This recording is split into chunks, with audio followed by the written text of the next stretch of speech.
Welcome to Cooking Masters of Las Vegas! Introducing Aliya salad. Good morning, everyone. Today we're going to be making French toast. But the first step of making your delicious breakfast is washing your hands.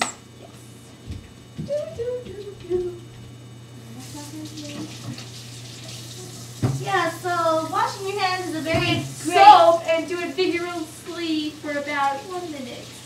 Washing your hands is very good for this activity because you don't want your hands to be all nasty while you're touching other people's food. Unless you hate them. So to make French toast, you have to have some eggs in hand. It depends on the quality of how many French toast you're gonna make to have. And you need a bowl with a spatula serving mixy spoony thingy. You may want to have some fresh ground cinnamon. Unless you're allergic to it, then you shouldn't have it. And some vanilla extract. That's always good, huh? You may want to have a towel to clean up if you need it. And then you need some milk. I use silk milk because it's healthier.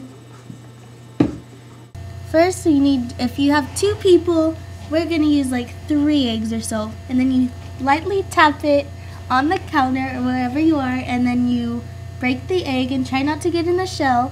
And then you do your second egg and follow the same steps until how many eggs you desire.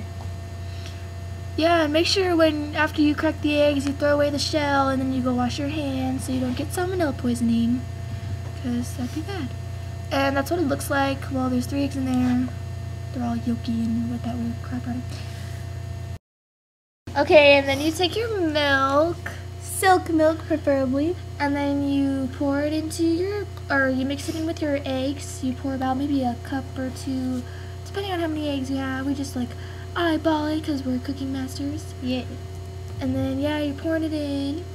Hopefully you don't pour too much or it's going to be too runny, and then you have to add another egg and it's just going to be, And then you stir it around.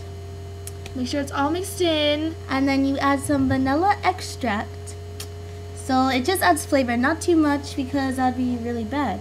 And then you mix it some more. And just mix, mix, mix, mix. You can sing a little tune in there, it doesn't matter. And then you take your cinnamon, unless you're allergic to cinnamon, and you have to pour it in with all the rest of your ingredients. You can open it. And then don't use the side where it's too big. Use the side with a little hole so that when you sprinkle it in, you don't like put too much. If you are allergic to cinnamon, then you don't have to put it. It's just for color purposes, I believe. And a little flavor, but not that much. Yeah, so it doesn't matter. And then you mix it and make sure there's no cinnamon clumps. And add some more if you want, but you don't have to. And yeah, you're adding cinnamon. You mix it and you mix it. And they're singing a song.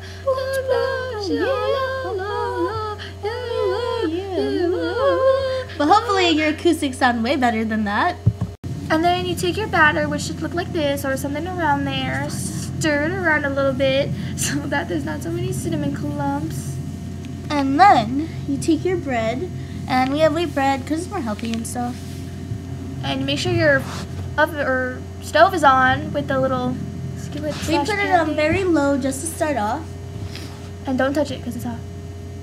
Okay, so you dip it in there and you like flip the sides and then you put it on the pan. But make sure you don't forget to spray any Pam or else it'll stick and then it'll be all messy and gross.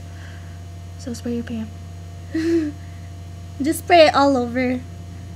And then if there's more room, you do the same thing. Yeah, you dip your bread into the batter. Make sure there's enough batter on both sides or it's just basically bread grilled. And then that's it.